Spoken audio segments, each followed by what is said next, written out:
Oke, Assalamualaikum warahmatullahi wabarakatuh. Bertemu lagi dengan saya, Roni De La Serna, dan ini sesepuh hipnotis Indonesia. Sepuh. Siapa namanya, Pak? Tolong perkenalkan diri, Pak. Waduh, gaya deh. Silakan dicatat di nomor ini. Silakan dicatat WA-nya, IG-nya. Ya, jadi beliau adalah Pak Hisham Afahri, ya. Asalnya dari Jogja, dan beliau dulu yang saya tahu saat saya masih belajar hipnotis tahun 2006 kalau nggak salah.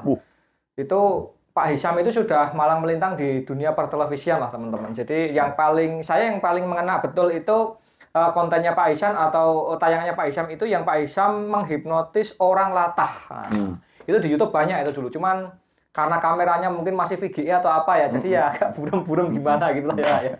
Nah gitu. Nah gini Pak Hisham. Pak Hisham sekarang lebih sibuk ke apa sih, Pak?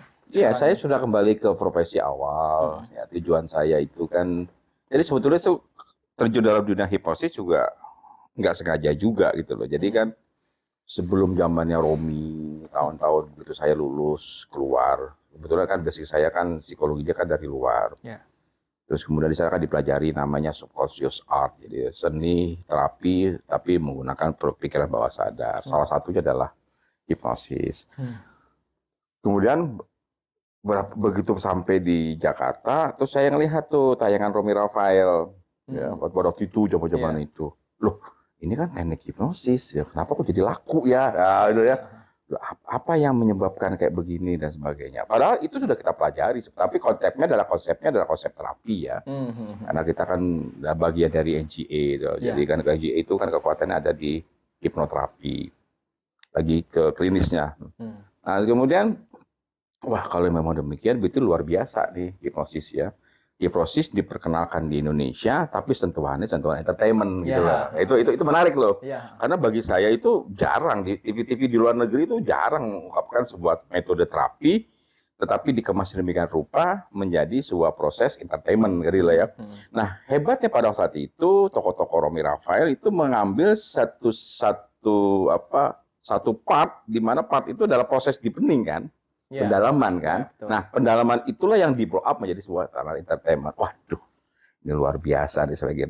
Nah, sejak itu kemudian kita sudah tahu deh, sebelum kita kan sudah belajar itu ya, udah tahu lah prosesnya kayak gitu. Tapi kita tidak secara vulgar kita akan terapkan kepada yang lain. Nah, sejak itulah kemudian saya bilang ada beberapa kawan-kawan bisa nggak kita mengedukasi tapi tidak sebagai sebuah permainan, tapi sebagai sebuah edukasi buat masyarakat bahwa sebetulnya hipnosis itu tidak seperti apa yang ditampilkan oleh Romi Rafael pada saat itulah, kira-kira begitu ya. Hanya dia mempermalukan orang, terus membuat orang nangis di depan umum dan sebagainya. Walaupun sebetulnya itu adalah bagian dari proses hipnoterapi. Oke, konsepnya gimana? Konsepnya kita mengedukasi gitu, pada masyarakat bahwa dunia hipnosis tidak hanya saja untuk dunia entertainment, tapi juga ada nilai edukasinya dan sebagainya. Oke, kalau begitu gimana? Kalau begitu ya sudah, Jogja TV pada waktu itu kan. Nah, oke, kita coba yuk ini cari studi kasus kan. Terus mulai dari bagaimana kita menyembuhin orang yang latah, terus orang yang punya keluhan-keluhan frigid ya dengan G-spotnya, kemudian kita merubah Bobby ya, tadinya Bobby anjing terus bisa disembuhkan. Jadi lebih ke kontennya itu udah lebih ke metode-metode hipnoterapi untuk kasus-kasus klinis lah kira-kira begitu saya. Nah itu tahun 2004 kalau nggak salah itu 2004-2003. Nah, terus beberapa tahun kemudian kan 2006 itu gempa kan Jogja.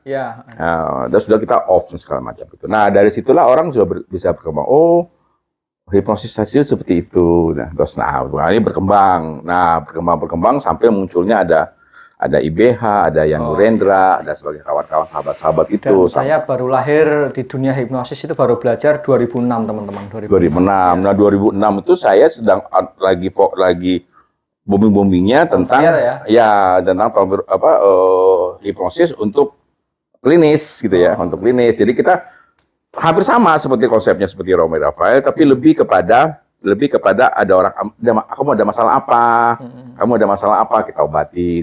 Jadi kayak dukun jalanan lah kira-kira, hipnotis jalanan lah kira-kira begitu. Oke lah. Nah Pak, kalau misalnya gini Pak, melihat fenomena sekarang ini kan. Ini kan hipnotis kan kayak semacam mati suri ya Pak ya. Dulu sempat heboh banget 2000 zamannya Pak Hisham itu, sepatan Pak Hisham. Terus waktu saya muncul, sebelum saya muncul tahun 2014 sampai 2017 itu hampir kayak nggak ada pergerakan lah. Nah, pas saya buat konten 2018 akhir itu 2019 2020 itu mulai kenceng lagi, Pak. Ini mulai naik lagi. Iya. Itu fenomenanya seperti Sebetulnya kalau dibilang yang baru, dibilang mati suri sih enggak juga enggak, ya. Artinya kan di dalam beberapa praktek-praktek klinis ya itu tetap masih jalan terus. Cuman persoalannya kan tidak didukung oleh media secara maksimal. Nah, begini sebetulnya, kalau memang itu bukan mati suri, lalu kenapa itu tidak banyak promonya atau tidak naik ke media permukaan? Nah, banyak faktor sebetulnya. Kalau kita sekarang begini, kita sama-sama tahu kan, dunia hipnoterapi, dunia hipnosis itu kan tergantung bagaimana kita merubah mindset. Ya, intinya begitu. Apakah dia akan digunakan untuk hipnoinvestigasi, hipnomedical, hipnobedding, hipnoslimming, hipnodental, hipnoterapi, bahkan hipnostat. Jadi sekarang kan sudah banyak cabangnya itu loh. Sudah banyak cabangnya dan sudah banyak kebutuhannya. Nah, dengan sudah banyaknya kebutuhan dan banyaknya cabang, maka memunculkan komunitas-komunitas. Misalnya, hipnomedical itu orang-orang dokter, hipnodental itu orang-orang kedokteran gigi. Kemudian hypnoselling untuk orang-orang marketing dan sebagainya. Jadi sudah mengkelompok-kelompok seperti itu. Nah, saking banyak kelompok-kelompok ini, dia hanya berfokus kepada kelompoknya. Nah ya, karena kelompok itu kan tidak menarik. Karena apa? Karena ya cuma hanya sebatas apa yang kebutuhan mereka saja gitu loh. Itu yang kedua. Dan yang ketiga itu adalah inovasi. Nah, inovasi ini kalau kita lihat perkembangan dunia hipnoterapi, hipnosis itu erat hubungannya dengan inovasi. Erat hubungannya dengan ide-ide kreatif. Erat hubungannya dengan hal-hal yang dari lain daripada yang lain lah, kira-kira begitu. Contoh misalnya saja kasus-kasus hobi misalnya, kasus-kasus hobi misalnya hobi kucing atau hobi anjing dan sebagainya. Metodenya ya hanya itu gitu loh, gitu ya. Ini ada tangan, ini ada apa binatang yang kamu suka apa, ini binatang yang kamu suka apa, terus diputar. Ya itu saja perkembangan dari situ. Nah, kalaupun juga ada perkembangan, barangkali sekarang hipnosis tidak identik dengan merem, tapi hipnotis dengan mata terbuka, ya itu yang saya beri nama hipnotis halus itu. Nah, kira-kira begitu. Ya, perkembangan hanya seputar itu gitu loh. Nah, akhirnya kembali lagi kepada satu konsep bahwa hipnosis akan bisa berkembang karena dibutuhkanlah inovasi. Nah, masa-masa itu ya inovasinya memang masih dianggap belum maksimal karena ada proses kelompok-kelompok ini nih, ya, yang hipnosis selling ini dan segala macam. Dan yang berikutnya barangkali lebih kepada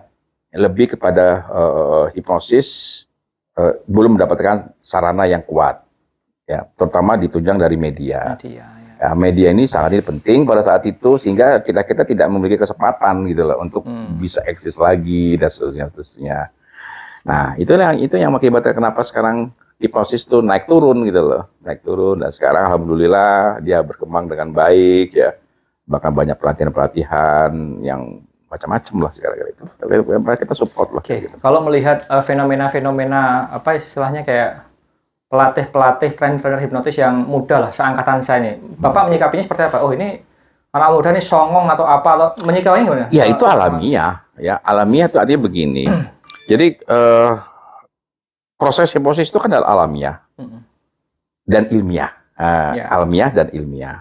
Nah, justru yang kita tekankan bahwa kalau kita menguasai hipnosis, ini sulit bagi kita untuk membedakan bahwa ini kita akan bisa terjebak. Intinya begini, tidak semua keluhan dunia itu bisa dilaksanakan dengan hipnosis itu jelas. Tapi semua orang bisa dianggap dengan menggunakan hipnotis, persoalan bisa selesai, gitu loh, saudara.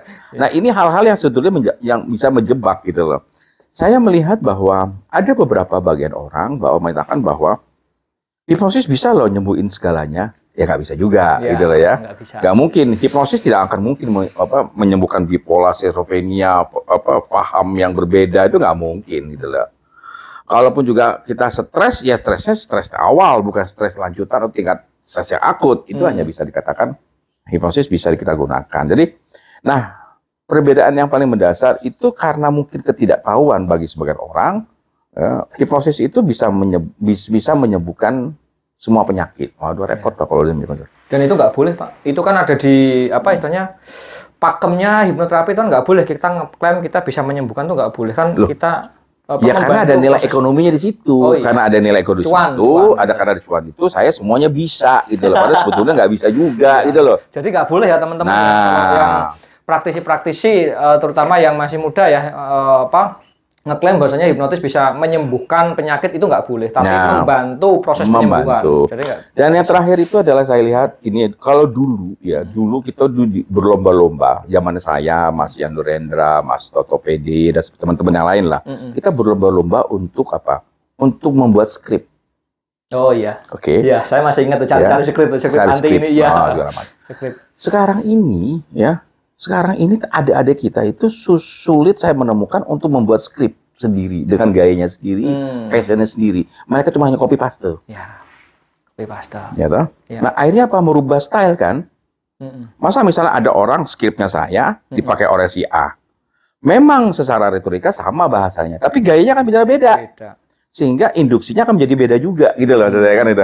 Nah ini jadi apa? Mencari skrip itu gampang-gampang susah gitu loh. Gampang karena kita bisa ngarang, susah kalau kita menciptakan gitu loh. Nah, skrip itu saya masih dalam konteks copy paste itu tadi. Dalam copy paste itu begini. Sulit bagi kita untuk bisa menerapkan sebuah proses hipnosis untuk kasus yang sama tapi orang yang berbeda. Iya, karena nggak bisa juga. Nggak bisa juga. Satu skrip dipakai kasus sama-sama berhenti merokok dengan orang yang berbeda tuh nggak bisa. Nah, itu persoalannya. Sehingga saya melihat dalam beberapa terapi udah uyah aja. Pokoknya sakit apa rokok udah selesai nggak begitu juga. Cuman gitu. Udah gitu ya. Nah, selesai di situ. Tetapi bahwasannya itu akan menjadi nilai ekonomi yang tinggi, itu yang saya salut luar biasa. Hipnosis yang dulu saya anggap tuh biasa-biasa saja, wah ternyata nilai ekonominya tinggi juga gitu loh. Itu saya lihat sih, nah itu bagus sekali karya-karya anak muda.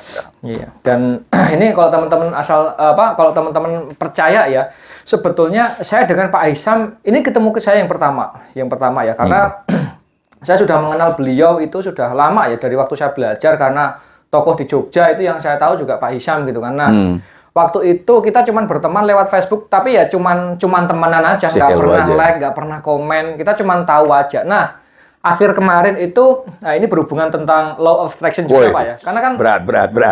Deket ya Pak. Ngomongnya udah loa nih. Hipnosis dengan loa itu kan deket ya Pak ya, kaitannya ya Pak. Ya, sebetulnya loa itu kan lebih ke daya tarik ya. Sebenarnya kalau hipnosis kan lebih ke eksekutor lah kira-kira. Jadi kan ceritanya itu saya sama Pak Hisam nggak pernah ngobrol, nggak pernah like komen gitu kan, tiba-tiba itu pertama kali Pak Hisam WA saya waktu itu, inbox dulu ya, inbox di Facebook, inbox terus waktu itu langsung WA ya. Oh iya langsung WA. Saya Hisam. Oh ya sebentar saya lihatkan ya. Itu percakapan saya yang pertama kali sama Pak Hisam. Saya Hisam. Selamat siang, saya Hisam. Nah, ini teman-teman. Ini chat saya sama Pak Hisam pertama kali ya, belum saya hapus ya. Tanggal 27 Mei 2022. Ya, ini. Ya, nanti kelihatan ya tanggalnya ya. 27 Mei 2022. Gini, Pak Hisam ngobrolnya kira-kira. Selamat siang, dengan Hisam di sini. Apa kabar Mas Romi? Baik Pak Hisam. Jadi posisi di mana? Saya di Pati Pak Hisam. Dan seterusnya lah. Nah, itu awal kali pertemuan kita dan Pak Hisam ngobrol gitu kan. Kalau Pak Hisam memang aktif di tarot klinis ya Pak ya? Itu ciptaan saya. Ya, itu ciptaan Pak Hisam. Dan ngobrol akhirnya saya pun memberanikan diri, pasti suatu saat saya akan ketemu Pak Hisam gitu. Pasti gitu kan. Nah, nggak tahu kenapa tiba-tiba hari ini ya tanggal 8 ya. 7 8 sih. Sekarang tanggal 8 Pak, 8 September ya. 8 September itu tiba-tiba saya ada event, saya dikontak Pak Mariadi ya, kepala PUPR Solo gitu kan. Saya di job untuk ngisi motivasi gitu kan. Nah, akhirnya setelah mikir-mikir akhirnya oke lah, kenapa aku nggak coba telepon Pak Hisam, barangkali bisa membantu saya gitu kan. Nah, ternyata ini dibedah juga sama Pak Hisam tadi malam ya. Ini kalau orang nggak mempunyai energi loa yang kuat, nggak punya vibrasi yang kuat, nggak mungkin seperti ini. Ini nggak ada yang kebetulan. Nah, itu coba Pak cerita Pak, bahas. Iya, saya gini wah kita kan sering terjebak kepada kita sering terjebak pada perangkap. Ya. Wah kebetulan, nah ini kan filosofi orang Jawa Oh, kebetulan. kebetulan, ya betul. Waduh, untung aja mata saya satu, yang ini enggak. Untung yang sakit cuma yang sebelah sini, yang ini enggak. Jadi orang Jawa itu selalu untung kan. Ya bahkan sampai untung masih hidup gitu. Udah ketemu hidup, untung mayatnya masih ada. Jadi kita selalu untung kan. Ya. Artinya apa? Tidak ada yang kebetulan gitu loh. Semuanya sudah terkoneksi. Saya bukan saja saya sebagai orang Muslim, tapi saya juga meyakini bahwa apa sih yang nggak ada di alam semesta gitu. Ya. Kalau tadi dalam sesi-sesi tadi itu adalah bahwa kita tidak dalam konteks pertemuan saya denganmu itu karena memang kebetulan, enggak. Itu sudah terkoneksi dengan energi-energi lain di luar kita yang kita tidak tahu gitu loh. Sama halnya misalnya jodoh, mati, rezeki itu siapa sih yang tahu? Nggak ada yang tahu. Nggak ada yang tahu. Tapi kenapa saya ikut berjodoh denganmu dan saya tidak berjodoh dengannya? Itu karena memang proses yang berjalan, gitu. Dan itu datang dengan sendirinya. Tidak perlu kita, pokoknya saya harus dapat Luna Maya, ya nggak mungkin gitu loh. Kalau saya nggak kenal sama Luna Maya misalnya itu. Nah, saya mengalir saja. Saya masih ingat tuh ketika itu siang-siang saya lihat filmnya YouTube-nya Mas Roni. Oh ini anak muda bagus nih, anak muda ini. Gaya ngomongnya, gaya bicaranya, stylenya. Wah ini retorikanya bagus, kemudian chemistry-nya dapet, apa segala macam. Oke, bilang. Nah, saya harus belajar. Serius Pak? Nah, dalam konteks saya harus belajar, saya harus kenal. Gila ya, ini Pak Isyam luar biasa teman-teman. Ya, saya harus kenal, minimal saya harus kenal. Walaupun saya tidak belajar, tapi saya harus kenal. Saya pikir anak ini punya potensi, anak ini punya kans. Dia bilang, kebetulan di Pati. Wah, Pati saya pikir. Pati ini kan beberapa teman-teman spiritual, saya kan dekat dengan Pati. Yeah. Ya, istilahnya sejak remaja saya punya memori dengan Pati lah, kira-kira begitulah. Nasi gandulnya, apa segala macam. Akhirnya, saya bilang, itu spontan aja. Kan? Kalau saya berpikir saya Hisham, saya nggak mungkin telepon jenengan. Iya, kalau berpikir Hisham, karena maksa juga. Tapi saya ini ada sesuatu yang menarik, dan itu muncul dengan sendirinya. Dan saya harus berjujur sama hati saya, gitu loh. Kenapa? Saya kan di psikologi, kalau kita membohongi perasaan kita pasti banyak masalah, toh. Iya kan? Ya lebih kita jujur aja sama diri kita sendiri, gitu loh. Oke, saya jujur saja, saya ngomong, gitu. Saya beranikan, saya buka webnya tuh ada nomor nggak nih? Wah ada nomor nih. Saya udah nekat aja nih, jangan-jangan ini pasti dekat adminnya lah. Saya nggak berpikir saya langsung, nggak juga gitu loh. Ada kan ada webnya kan? Iya. Wah ini ada nomornya. Saya coba deh. Tapi saya WA dulu. Saya sopan aja, saya nggak langsung telepon. Ini gue Hisham nggak? Gue sopan dulu. Saya Hisham. Artinya apa? Saya membiarkan perasaan kita untuk sesuatu yang baik. Iya. Itu penting. Karena apa? Karena saya percaya, sangat percaya, apa yang kita tanam hari ini akan berbuah kebaikan. Kalau hari ini kita menanam kebaikan. Demikian juga kalau kita menanam kejelekan, pasti besok juga akan jelek juga. Oke, saya niatkan dengan baik. Dan itu mengalir. Saya membiarkan perasaan saya membiarkan hati saya, sudah saya telepon, saya apa. Saya nggak malu kok seorang Hisham ketemu dengan enggak. Saya biasa saja. Saya juga manusia kan. Oke, sambut. Nah, kita ngobrol. Nah, ya sudah saya pasrahkan saja. Ayo kapan kita ketemu di Semarang? Ya kapan-kapan lah. Ya kapan-kapan lah. Ya sudah, terus begitu saja mengalir saja. Yang penting saya percaya kok alam semesta ini sudah akan mengerti kalau saya itu punya niat. Gitu loh. Nah, itu yang kita sebut dengan daya tarik tadi. Daya tarikmu masuk ke saya, kemudian saya lepaskan ke alam semesta. Alam semesta yang mengatur. Itu harus dua orang saling memiliki ketertarikan ya Pak. Kalau misalnya saya pengen ketemu tapi nggak pengen ketemu, nggak bisa ya Pak? Iya bisa juga, itu caranya lain lagi. Itu metodenya lain lagi. Itu yang kita sebut dengan apa? Bisa aja kita sebut dengan telekinetik atau bisa aja kita dengan apa namanya itu lain lagi ya. Jadi misalnya sekarang contoh ada di dalam pembelajaran kita bagaimana seorang ibu ya memaksa tanda petik anaknya tuh pulang, bener ya. Oh Ya kan itu ada teknik lagi tuh, itu yang kita sebut dengan telekinetik ya. Itu ada. Walaupun anaknya nggak mau pulang, tapi ditarik sama ibu suruh pulang gitu loh. Itu ada tekniknya. Tapi ini kan ini prosesnya saya biarkan. Jadi misalnya, nah ini kenapa begitu konsepnya? Karena ini sebagai pandangan saya, masyarakat itu sering terjebak kepada hasilnya, tapi nggak bisa tahu prosesnya. Itu saya sering katakan. Ya saya biarkan, saya tahu, saya ingin biarkanlah prosesnya lah yang jalan. Kalau memang alam semesta mengizinkan, jodoh melari kemana sih? Nah itu betul. Saya lepaskan saja. Yang penting bagi saya sudah ikhtiar. Saya sudah ikhtiar ketemuin jenengan, saya sudah mau ketemu ngobrol di WA, kita janjian, kita di Semarang apa segala macam. Oke, itu ikhtiar kan? Iya. Nah kalau udah ikhtiar ya sudah. Biar nanti alam yang akan menuntun kita kemana. Siapa sangka saya ketemu di Solo, siapa sangka saya ketemu di Solo, siapa sangka saya nginep di hotel bintang 5 di sini. Kan saya nggak menyangka gitu loh. Nah, jadi itu yang kita sebut dengan ketertarikan. Kita diatur sangat mewah sekali Pak, harus di hotel ini. Loh ya, saya mensyukuri saja ketika misalnya saya nggak boleh pulang, saya harus nginep lagi ya saya nginep. Ya, saya mengikuti saja, intinya ada kalanya manusia itu berpikir apa yang dia mau, tapi juga manusia harus sadar bahwa apa yang dia mau belum tentu apa yang dia inginkan, gitu loh saya.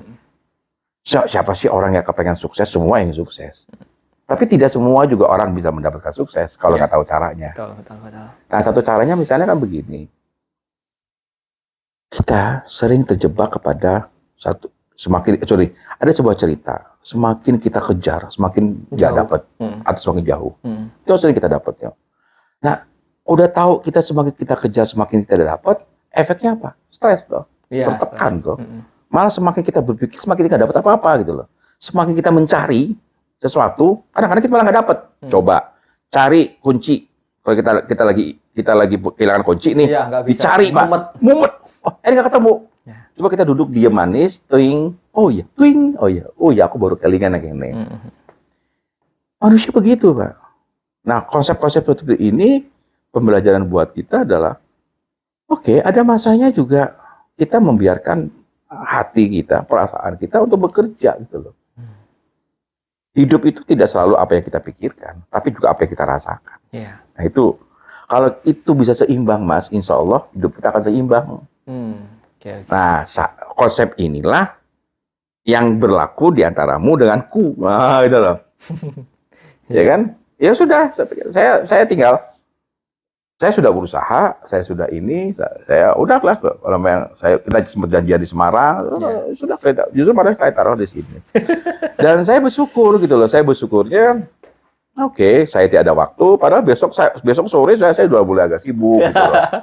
Dan nggak ada kebetulan ya Pak? Dan nggak ada kebetulan, Sabtu Minggu saya udah ada kelas, sudah pasti, Senin saya tanda tangan, ada beberapa dokumen yang harus tanda tangan, ya mengalir saja gitu.